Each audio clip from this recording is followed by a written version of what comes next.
All right, hey guys, I want to talk about this project I've been working on. I'm a leadership studies student, so I'm going to model emergent leadership and group dynamics. Imagine you go to this group relations conference. You've probably never been to one, but you got 50 to 100 people all sitting in a room you never met. And the idea is you're interacting and you're simulating an organization, and lo and behold, leadership patterns emerge.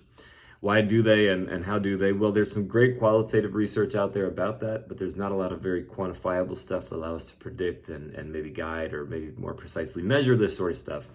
My sense is that large language models, when fine-tuned and using a theoretical communication framework, can code the speech of the parties in that group and give us a network representation of what's going on. So what you're seeing here on the screen, down here in the lower right, this is a representation of what's called structural dynamics to communication theory. I don't have time to explain it in 3 minutes, even if I weren't trying to do this network analysis thing. My context for my study is 50 to 100 group strangers, never met. They talk. What they say maybe demonstrates what's happening with them as a group. The transforming that I need to do is coding it with a large language model and doing that at scale. Just coding it in this structural dynamics framework, these 3 levels.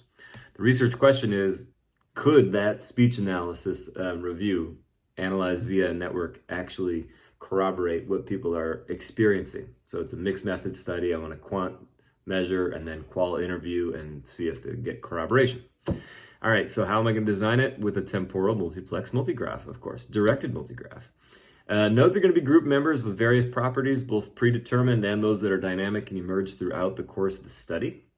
Edges will be of 4 types, but they're in every case a vocalized speech act between one speaker and another. So if I say something to you, then that's an edge direction from me to you. And it would differentiate based upon one of these 4 action stances. A move is me like proposing something. A follow is me saying, maybe in response to something you said, sounds good.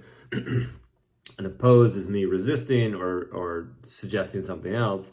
And a bystand is a neutral observation. Those can go both in and out. And so every person will have 8 of these degrees,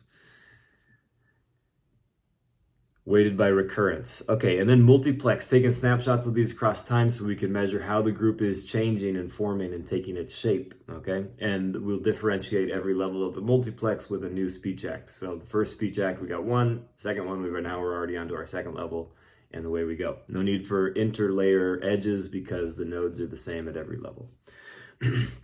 This idea of node placement, something I'm going to experiment with as a way of capturing this operating system. Essentially, how aligned are the members together? How are they operating as a superorganism, if you want to use that term? Are they aligned and directed like a school of fish? They're swimming in the same direction. Are they in an open system they're in like an inductive, collaborative, sort of like a shoal that's kind of spinning around each other? Or are they in just like a very disorganized, random, abductive state? Humans seem to follow the same patterns that schools of fish and birds do. Hypergraph edge, what's this about? Oh yeah, I may or may not do this. This is a little bit advanced, but I might try to capture this communication domain by looking at how people talk, the thing that they're talking about, whether it's task, understanding, or affect. All right, enough of that. Okay, so local measures will help me trace leadership authorization, the degree to which someone is being organically authorized to represent others. The obvious hypothesis is that of the 8 different degrees that we have, the in degree of follow. So a bunch of people are concording with me and going along with what I say. That I think will capture a traditional conception of leadership.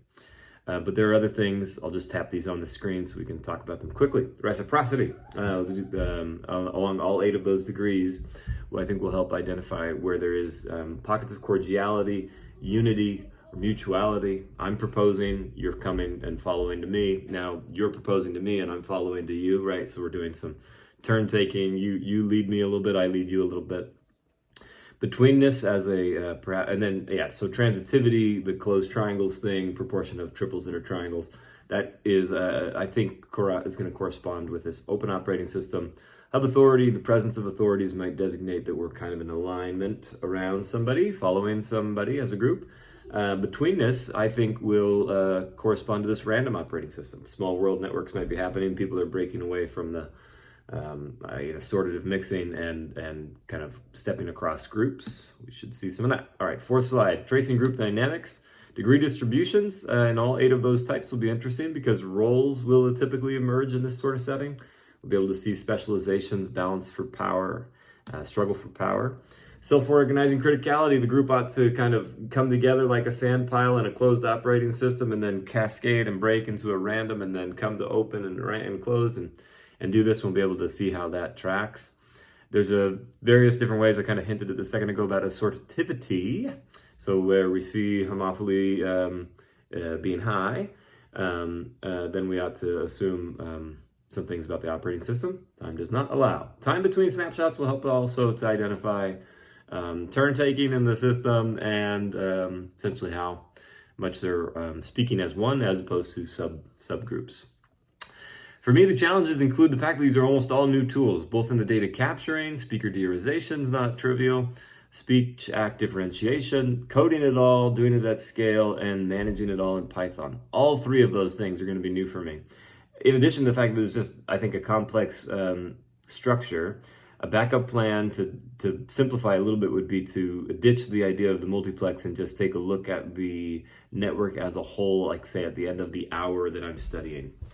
And then the null model that I'm using, exponential random graph models, suggested as ideal for this sort of interaction where we don't know that there's going to be a small world effect, say, or that there's going to be a scale-free pattern, anything like that. So these exponential random graphs are what's apparently the best. Ergums we go. That's my presentation, folks. Hope it's interesting. Love any feedback. See ya.